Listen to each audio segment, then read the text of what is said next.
नमस्कार प्यारे साथियों, आप सभी का पुनः स्वागत है अपने YouTube चैनल उत्तराखंड टीचिंग परीक्षा की क्लास में। जुड़ जाइए, एक सकारात्मक ऊर्जा के साथ कॉपी कलम उठाना है और मेरे साथ आपको नोट्स बनाते हुए चलना है। उत्तराखंड सहायक अध्यापक LT की दृष्टि से महत्वपूर्ण चर्चाएं परिचर्चा चल रहे हैं, जिसमें हम फास्ट रिवीजन के बारे में हम परिचर्चा कर रहे हैं।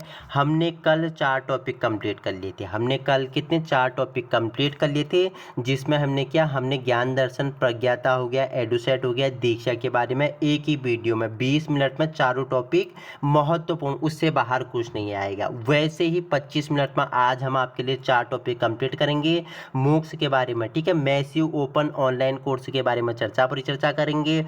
SSA सर्व शिक्षा अभियान के बारे में परिचर्चा करेंगे। PM पोषण योजना, जिसे मिड डे मील योजना, जिसे मध्याह्न भोजन योजना कहते थे पहले, उसके बारे में परिचर्चा करेंगे। और हम रमसा के बारे में परिचर्चा करेंगे। वीडियो को आप जितना अधिक अप्रिशिएट करोगे उतना अच्छा टॉपिक मैं आपके लिए इस 15 तारीख तक आपको करवाने वाला हूं। ठीक है, पेपर को अंतिम दिनों में पेपर के लिए कैसे रिवीजन करें, ये आपके लिए रहते हैं रामबाण की पॉइंट रहते हैं, जिसमें हम करने वाले हैं एक के साथ 4 टॉपिक फास्ट रिवीजन में कंप्लीट करेंगे। अगर आप इस वीडियो को अधिक से अधिक शेयर करोगे, उन साथियों तक पहुंचाओगे जहां संसाधनों के अभाव हैं, तो हम कल किसके बारे में KBS के बारे में, कस्तूरबा गांधी विद्यालय के बारे में, ठीक है, और नवोदय विद्यालय के बारे में, इनके बारे में भी एक वीडियो लेके आएंगे। निष्ठा और वेब 2.0 के बारे में एक वीडियो लाएंगे, उसमें उनके बारे में परिचर्चा करेंगे। 3 वीडियो और आपके 3 वीडियो आपके कितने टॉपिक, 15 से 20 टॉपिक आपके हो जाएंगे, कंप्लीट हो जाएंगे। ठीक है, मेरे प्लेलिस्ट में आप देखना, आपको कुछ सिलेक्टेड वीडियो हैं जिससे आपका पूरा फर्स्ट पेपर का 90% सिलेबस कंप्लीट हो जाएगा। तो आइए अधिक समय व्यर्थ न करते हुए परिचर्चा कर लेते हैं। किसके बारे में? तो सबसे पहले हम मूक्स के बारे में जानते हैं क्या है। तो ये है? Massive open online course. ठीक है, M मतलब मैसिव, O मतलब ओपन मतलब फॉर ऑल, सभी के लिए। मैसिव मतलब बड़े पैमाने पर। ठीक है, मैसिव का अर्थ है बड़े पैमाने पर, ओपन का मतलब फॉर ऑल, सभी के लिए ऑनलाइन कोर्स। ये खुला हुआ है, एक पाठ्यक्रम है। ठीक है, ओपन एक्सेस वेब आधारित एक पाठ्यक्रम है, जो एक बार में सैकड़ों या हजारों छात्रों को दाखिला देने की ओर अग्रसर है। यह एक ऐसा है वेब आधारित पाठ्यक्रम है, जो एक साथ सैकड़ों हजारों छात्रों को करता है, दाखिला देने की ओर अग्रसर है। मूक्स में होता है? रिकॉर्डिंग वीडियो, ठीक है, रिकॉर्ड किए गए वीडियो, व्याख्यान हो गया, ऑनलाइन रीडिंग के साथ छात्रों और छात्र प्रशिक्षक के बीच होता है, प्रशिक्षण के माध्यम से होता है, बातचीत होता है, संप्रेषण होता है, और होता है, शैक्षिक सामग्री का इनका होता है, वितरण होता है। समझ गए हैं मूक्स किसे बोलते हैं? मैसिव ओपन ऑनलाइन कोर्स, बड़े पैमाने पर सभी के लिए है, ये एक्सेस वेब आधारित है, एक पाठ्यक्रम है। तो आइए इसके इतिहास के बारे में सबसे पहले परिचर्चा कर लेते हैं। तो मूक्स के इतिहास की अगर हम बात करें, तो मूक्स का इतिहास देखो, यूनिवर्सिटी ऑफ प्रिंस, कहाँ बताओ? Edward Island. ठीक है, एडवर्ड आइसलैंड कनाडा में। ठीक है, किसके द्वारा? डेव कोनियर द्वारा। ठीक है, डेव कोनियर द्वारा इसको तैयार किया गया था। ठीक है, सबसे पहले मूक्स की बात करें तो University of Prince Edward Island Canada में किसके द्वारा? डेव कोर्मियर द्वारा। ठीक है, कोर्मियर द्वारा इसे तैयार किया गया था, और नेतृत्व किसका किया गया था? जॉर्ज सीमेंस का। ठीक है, ये अटबास्का है, अटबास्का यूनिवर्सिटी, और Stephen Downson national research counselling Canada में इसको किया गया था। इसमें इनका किया गया था, दोनों का इसमें सहयोग मिला था, नेतृत्व मिला था। किसका? जॉर्ज सीमेंस का। कहाँ का? एटबास्का यूनिवर्सिटी के थे, और Stephen Downson national research counselling Canada से इन्होंने किया था, इसका नेतृत्व किया था। ठीक है, देखो CCKO0 है ये? ठीक है, CCK08 ये है? तो देखो आपको बता दूं, जो CCK है ये है, बताओ मुझे? कनेक्टिविज्म है। ठीक है, एंड कनेक्टिविटी नॉलेज। ठीक है, जो है? कनेक्टिविज्म है। ठीक है, C मतलब कनेक्टिविज्म हो गया, दूसरी C मतलब आपका कनेक्टिविटी हो गया, K मतलब आपका है? नॉलेज हो गया, और जो 08 है ये 2008 में आ गया था, तो इसलिए इसका नाम लग दिया? CCK08 रख दिया गया। कनेक्टिविज्म एंड कनेक्टिविटी नॉलेज, क्या है इसका पूरा नाम है। स्टीफन डाउन्स और जॉर्ज सिमेंस द्वारा से विकसित किया गया था, उसके द्वारा इन्हें क्या किया गया था, तैयार किया गया था। ठीक है, देखो अब देखो मूक्स समय के साथ विकसित हुआ। जैसे मूक्स क्या हुआ, समय के साथ, समय को देखते हुए ये भी विकसित हुआ। तो ये दो प्रकार का आया, एक सी मूक्स आया, एक एक्स मूक्स आया। ठीक है, एक सी मूक्स आया, एक एक्स मूक्स आया। ठीक है, इनके बारे में जानेंगे। तो सबसे पहले अगर बात करूं इसकी विकास क्रम की, तो सबसे पहले 2000 से 2007 तक ये क्या चलता था, OER के अंतर्गत चलता था, जिसे ओपन एजुकेशन रिसोर्स बोलते हैं। ओपन एजुकेशन रिसोर्स 2000 से 2007 तक चलता था। उसके बाद 2008 में, ठीक है, सी मूक्स आया, जिसे आप बोलते हैं कनेक्टिविटी मूक्स बोलते हैं। ठीक है, ये क्या था, एक ओरिजिनल मूक्स है। ठीक है, ओरिजिनल मूक्स कौन सा है, जो 2008 में आया था, सी मूक्स। ये क्या है, कनेक्टिविटी मूक्स है, जिसे ओरिजिनल मूक्स बोलते हैं। और इसका परिवर्तन होता है 2011 में। 2011 में क्या आता है, एक्स मूक्स आता है, स्टैनफोर्ड मूक्स आता है। एक्स मूक्स मतलब स्टैनफोर्ड मूक्स आता है। इसमें भी 4 चीज़ें आती हैं, 4 कंपनियों का योगदान रहा। इसमें देखो क्या आता है, बताओ मुझे।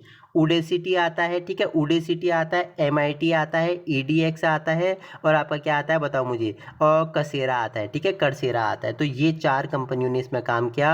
कर्सेरा ने 2012 में, अप्रैल 2012 में क्या किया, बताओ मुझे, इसने क्या, बताओ मुझे, एंड्रयू और किसने, डेल्फन के कोलन ने। ठीक है, जो क्या है, जो कसेरिया कंपनी थी अप्रैल 2012 में, उसमें किसने, एंड्रयू और किसने, डेल्फिन कोलन ने उस पर कार्य किया था। ठीक है, तो जो एक्स मूक आता है, इसमें 4 चीज़ें हैं, आपको उडेसिटी याद रखना है, MIT याद रखना है, EDX याद रखना है, और क्या, कसेरा आपको याद रखना है। ठीक है, और देखो जो ये क्या आया, जो उडेसिटी आया ना फरवरी 2022 में, किसके, थ्रिनुम से आया। कहाँ से, थ्रुन से आया, थ्रुन से आया। थ्रुन एक जगह की नाम है, वहाँ पे उडेसिटी आया, MIT आया, EDX आया। ठीक है, EDX आपको ऑफिशियल वेबसाइट में मिल जाएगा। ठीक है, और जो क्या है, बताओ मुझे, जो कसेरा है वो अप्रैल 2012 में किसके, एंड्रयू और किसके द्वारा, डेल्फे कोलर द्वारा इसे लाया गया था। ठीक है, 2012 आपको याद रखना है। इसे न्यूमिक टाइम्स, ठीक है, न्यूमिक टाइम्स क्या है, एक न्यूज़पेपर है। 2012 को क्या मनाया गया, ईयर ऑफ मूक्स मनाया गया, मतलब मूक वर्ष 2012 को मनाया गया। आपसे पूछेगा कि निम्नलिखित में से किस ईयर को मूक वर्ष मनाया गया, मूक ईयर मनाया गया, तो 2012 को मनाया गया था। ठीक है, ये इसका क्या है, इतिहास है। आगे बात करूं, सी मूक्स की बात करूं, तो इसमें ब्लॉग हो गया, चैट हो गया, पोस्ट हो गया, ट्वीट आदि इसमें आते हैं। ठीक है, जो सी मूक्स है इसमें ब्लॉग, चैट, पोस्ट, ट्वीट आते हैं। भविष्य में सीखने की जो सामग्री है उसे लक्षित करता है सी मूक्स। ठीक है, कनेक्टिविज्म लर्निंग मॉडल पर आधारित है, और सहयोगी विकास पर जोर देता है। कौन, आपका सी मूक्स। ठीक है, एक्स मूक्स की बात करूं, तो मतलब एक्स मतलब एक्सटेंडेड। ठीक है, एक्स मतलब एक्सटेंडेड मूड। ठीक है, रिकॉर्ड किए गए पाठ्यक्रम का व्याख्यान करता है, पारंपरिक पाठ्यक्रम पर आधारित होता है।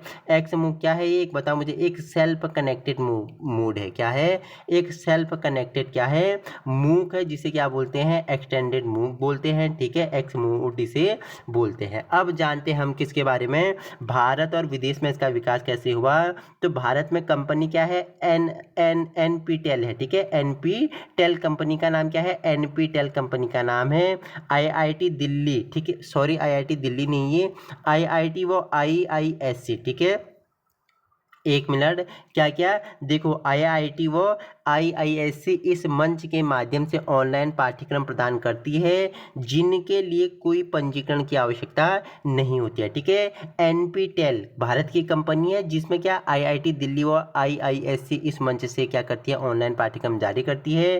ठीक है, दूसरा है विज IQ। ठीक है, विज IQ भारत और USA की कंपनी है। IIT दिल्ली इस कोर्स को क्या करती है, पेशकश करती है। ठीक है, इतना समझ में आ गया। कोई इश्यू, कोई परेशानी, कोई दुख, कोई दर्द बताइए, नहीं तो आगे परिचर्चा कर लेते हैं। जिसके लिए उनके द्वारा प्रस्तुत पाठ्यक्रमों का अध्ययन करने के लिए पंजीकरण और शुल्क की आवश्यकता होती है। ठीक है, अब देखो, एक होता है ओपन टू स्टडी होता है, ये ऑस्ट्रेलिया की है। ठीक है, आपसे पूछेगा, क्या हमने बताया था, बताओ। कर्सेरा पूछेगा, USA की है। EDX पूछेगा, ये किसकी है, EDX, ये भी आपकी USA की है। ठीक है, 3 प्रकार का मूक होता है, 3 प्रकार का, एक कूक होता है, एक सूक होता है, एक क्या होता है, स्पोक होता है। ठीक है, तो देखो जो कूक होता है ये क्या होता है बताओ, कॉर्पोरेटिव ओपन ऑनलाइन कोर्स है। इसका पूरा नाम है क्या, कॉर्पोरेटिव ओपन ऑनलाइन कोर्स है। अगर सूक का पूछेगा आपसे तो क्या है, कॉलेज स्मॉल ओपन ऑनलाइन, ये कॉलेज से संबंधित था।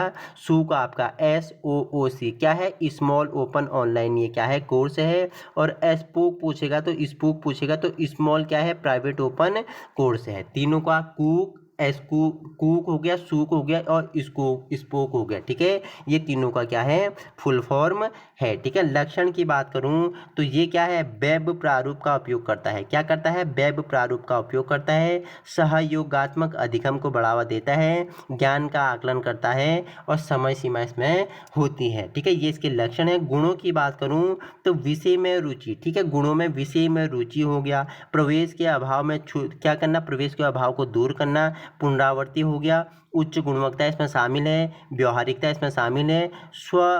स्वसमर्थित लेकिन क्या है, स्व अधिगम। ठीक है, स्वसमर्थित लेकिन स्व अधिगम इसका क्या है, गुण है। तो ये हमने किसके बारे में परिचर्चा की, ये हमने मोक्ष के बारे में परिचर्चा की।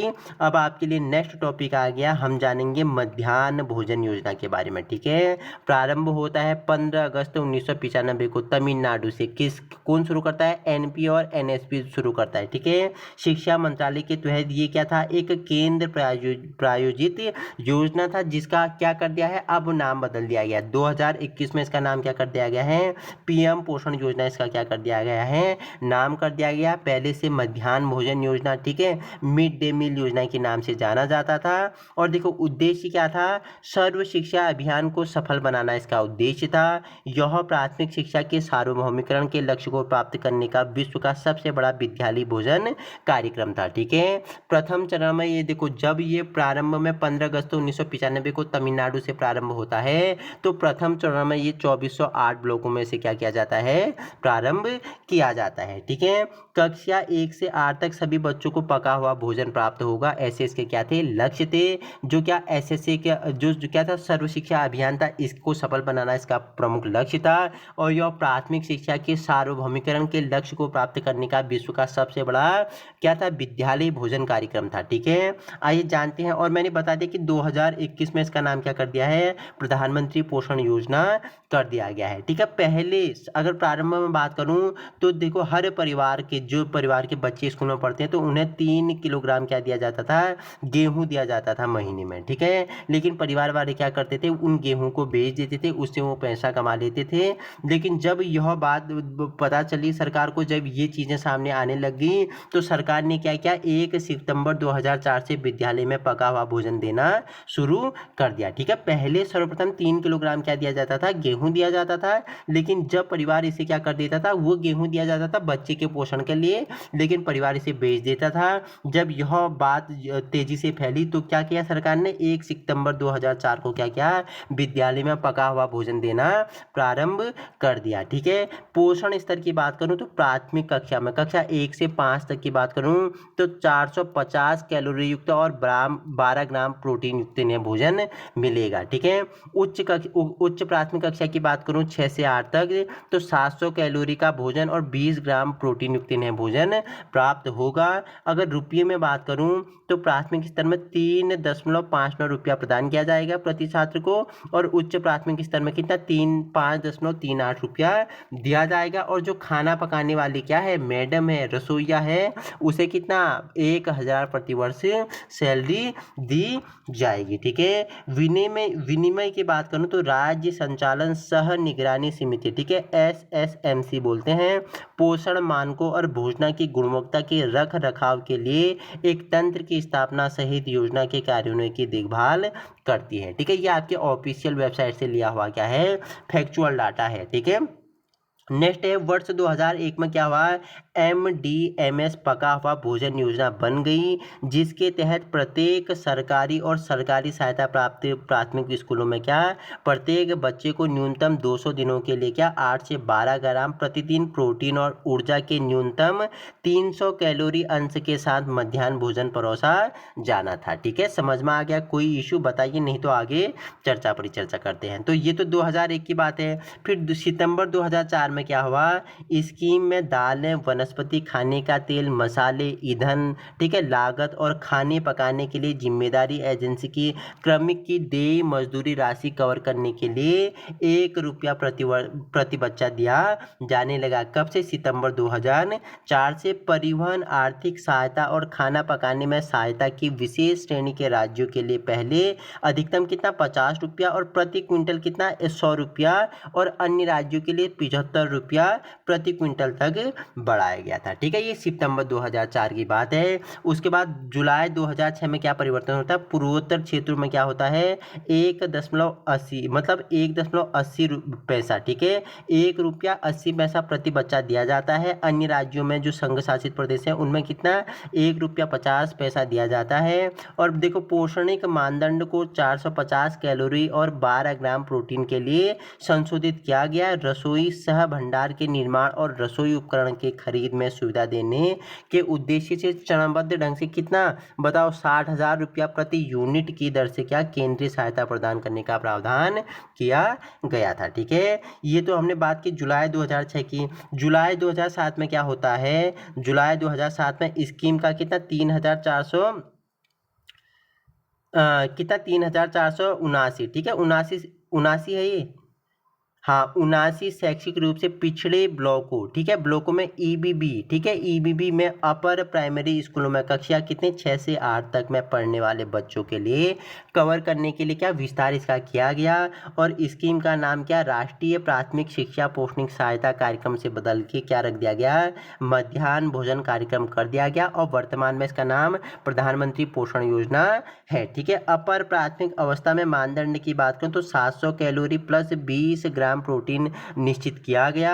और 1 अप्रैल 2008 को ये देश भर में सभी क्षेत्रों में इसका क्या हो गया? विस्तार हो गया। तो ये हमने किसके बारे में? मिड डे मील, ठीक है, मिड डे मील के बारे में हमने चर्चा परिचर्चा कर ली। ठीक है, मध्याह्न भोजन जिसे अभी वर्तमान में क्या बोलते हैं? PM पोषण योजना बोलते हैं। ठीक है, अब आपके लिए है क्या? सर्व शिक्षा अभियान, जिसे आप क्या बोलते हैं? SSA बोलते हैं। इसका नारा क्या था? सब पढ़ें सब बढ़ें। आप जब विद्यालय जाते थे तो आपने विद्यालय में देखा था, या आपके ये विद्यालय में देखा था आपने। ठीक है, विद्यालय जब जाते थे तो विद्यालय के जो क्या थे, सीधे आप कहाँ से जाते थे? विद्यालय की जो एंट्री गेट होती थी, प्रवेश वाला गेट होता था, उसके सामने से आप जाते थे तो उसमें पैलचिन बनी रहती थी। ठीक है, पैलचिन में ये आपका नंदू बना रहता था। ठीक है, ये नंदू है, और ये क्या है? ये नंदी है। ये क्या है? नंदी है। ये नंदू नंदी मेरे क्या है? काल्पनिक छात्र हैं। ठीक है, तो ये बैठे रहते थे। इसके नीचे क्या लिखा रहता? यहाँ लिखा रहता सर्व शिक्षा अभियान, और नीचे सब पढ़ें सब बढ़ें। ठीक है, ये क्या था? सर्व शिक्षा अभियान था। सब पढ़ें सब बढ़ें। इसका प्रारंभ 2000 में किया गया। 2000 में से 2001 तक किया गया। किसके कार्यकाल में? अटल बिहारी वाजपेयी जी के कार्यकाल में किया गया था। अन्य नाम इसका क्या था? सभी के लिए शिक्षा का अधिकार। इसका क्या था? अन्य नाम था। सर्व शिक्षा अभियान प्राथमिक शिक्षा के सार्वभौमिकरण से संबंधित है। किससे? प्राथमिक शिक्षा के सार्वभौमिकरण से ये संबंधित है। और देखो, 86वें संविधान संशोधन के तहत बच्चों की उम्र कितनी कर दी? इसमें 6 से 14 वर्ष कर दी। ठीक है, जो 86 क्या होता है? 86वां संविधान संशोधन होता है, तो बच्चों की उम्र कितनी कर दी? 6 से 14 वर्ष कर दी गई थी। ठीक है, नोट रखना, कस्तूरबा गांधी बालिका विद्यालय योजना सन 2004 में SSA, ठीक है, सर्व शिक्षा अभियान के तहत ही शुरू किया गया था। ठीक है, और इसके तहत सभी बालिकाओं को शिक्षा देने का क्या था? सपना देखा गया। और बाद में यह SSA में इसका क्या कर दिया? विलय कर दिया गया। हम कस्तूरबा गांधी बालिका विद्यालय के बारे में नेक्स्ट वीडियो में चर्चा परिचर्चा करेंगे। ठीक है, लक्ष्य क्या थे? 2003 तक सभी बच्चों का का विद्यालय में लाना, ठीक है। 2003 तक सभी बच्चों को विद्यालय में लाना, उन्हें प्रवेश देना। 2007 तक 5 वर्ष की आयु के सभी बच्चों को प्राथमिक शिक्षा पूरी करवाना, इसका क्या था, लक्ष्य था। और 2007 से 2010 तक प्राथमिक शिक्षा के स्तर तक आने वाले सभी लिंग संबंधी व सामाजिक श्रेणी अंतराल को समाप्त करना, इसका क्या था, प्रमुख लक्ष्य था। इसकी उपलब्धियां क्या थी, अब जान लेते हैं इसकी उपलब्धियों के बारे में, हम परिचर्चा कर लेते हैं। तो उपलब्धियां क्या थी, सभी बुनियादी ढांचे में सुधार, पानी, शौचालय आदि की व्यवस्था करना और प्रारंभिक शिक्षा को कौशल युक्त शिक्षा प्राप्त करवाना, कंप्यूटर की शिक्षा पर बल देना और इसके अंतर्गत बालिका व विशिष्ट आवश्यकता वाले बच्चों पर ज़्यादा ध्यान देना, इसकी क्या थी, प्रमुख उपलब्धियां थी। तो बताइए, हमने एसएससी के बारे में भी परिचर्चा की। अब आपके लिए अंतिम टॉपिक किसके बारे में, हम रमसा के बारे में परिचर्चा करेंगे, ठीक है, जिसे राष्ट्रीय माध्यमिक शिक्षा क्या बोलते हैं, अभियान बोलते हैं।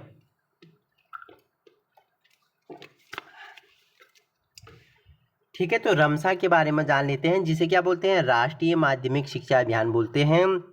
शिक्षा मंत्रालय प्लस भारत सरकार की ये क्या है, एक केंद्र प्रायोजित क्या है, योजना है। मार्च 2009 में से प्रारंभ किया गया और इसका कार्यान्वयन कब, 2010 में, 2009 से 2010 में इसका ये क्या पूरी तरह शुरू किया गया था, ठीक है। जब मैं विद्यालय में पढ़ता था तो हमारे विद्यालय में जो चेयर आते थे उनमें पीछे लिखा रहता था RMSA 2000 ऐसे 14 करके लिखा रहता था, ठीक है। रमसा 14 लिखा रहता था, ठीक है। तो उस समय तो समझ में नहीं आती थी ये क्यों लिखा होता था, ठीक है। तो वो जो राष्ट्रीय माध्यमिक शिक्षा अभियान था उसके तहत जो विद्यालय को सेवाएं प्रदान की जा रही थी, ठीक है, सुविधाएं प्रदान की जा रही थी रमसा के तहत। आपके प्रयोगशाला, ठीक है, प्रयोगशाला में आपको देखे होंगे आपने, अगर आपने 12 तक पढ़ा था तो आपको ख्याल होगा कि आपके प्रयोगशाला में बहुत सारे ऐसे मॉडल होंगे जिनमें रमसा लिखा होगा, RMSA। तो वो इसी अभियान के तहत मिले हुए थे। इसी का क्या था, वो इसी का ही क्या था, असर था, वो इसी का ही क्या था, एक नतीजा था, इसी का ही क्या था, वो एक रिजल्ट था, ठीक है। मार्च 2009 में प्रारंभ होता है और कार्यान्वयन 2010 में पूरी तरह ये शुरू हो जाता है। इसके उद्देश्य क्या थे, सभी तक माध्यमिक शिक्षा की पहुंच बढ़ाना, हर 5 किलोमीटर पर एक माध्यमिक विद्यालय होना और 7 से 10 किलोमीटर में उच्च माध्यमिक विद्यालय की स्थापना होना, सभी माध्यमिक विद्यालयों को निर्धारित मानदंडों के अनुरूप बनाना, माध्यमिक शिक्षा की गुणवत्ता में सुधार करना, लिंग, सामाजिक, आर्थिक व विकलांगता की बाधाओं को दूर करना भी इसका क्या था, इसका उद्देश्य था। और अगले 5 वर्षों में माध्यमिक स्तर पर नामांकन दर को बढ़ाना, कितना करना, 90% और उच्च माध्यमिक स्तर में कितना, 75% करना, इसका क्या था, मुख्य उद्देश्य था। प्रारंभिक शिक्षा पूर्ण करने वाले सभी विद्यार्थियों का नामांकन 2017 तक माध्यमिक विद्यालयों में करना था और 2020 तक सभी विद्यार्थियों को विद्यालय में प्रतिदान करने की, उनकी माध्यमिक शिक्षा तक उनको क्या करना, पूरी तरह उनकी पहुंच बनाना था। इसमें भौतिक सुविधाएं क्या क्या दी गई, तो देखो, अतिरिक्त कक्ष की व्यवस्था की गई, ठीक है, प्रयोगशाला की व्यवस्था, पुस्तकालय हो गया, कला व शिल्प कक्ष हो गया, शौचालय हो गया, ठीक है, पानी, पीने का पानी की व्यवस्था और दूर दराज क्षेत्रों में शिक्षकों के लिए आवासीय छात्रावास की व्यवस्था रमसा के तहत की गई थी, ठीक है। इसमें जो क्या थी, माध्यमिक शिक्षा की जो क्या थी, प्रमुख योजनाएं थी, निजी क्षेत्र की भागीदारी और गैर सरकारी संगठन की भागीदारी रही, विशेष जरूरत वाले बच्चों के लिए योजना लाए गए और प्रस्तुत योजना की सफलता हेतु कुल निधि कितना, 75% केंद्र और 25% राज्य सरकार क्या करेगी, वहन करेगी। और पूर्वोत्तर राज्य में कितना था, ये हमने पहले भी परिचर्चा की है, केंद्र कितना 90% और राज्य कितना 10%, ठीक है। देखो, जो क्या है, प्रस्तुत योजना को सफल बनाने के लिए, ठीक है, जो क्या है, जो हमारे क्या है, केंद्र सरकार है 75% इस पे व्यय करेगी, ठीक है, और राज्य कितना करेगी, 25 करेगी,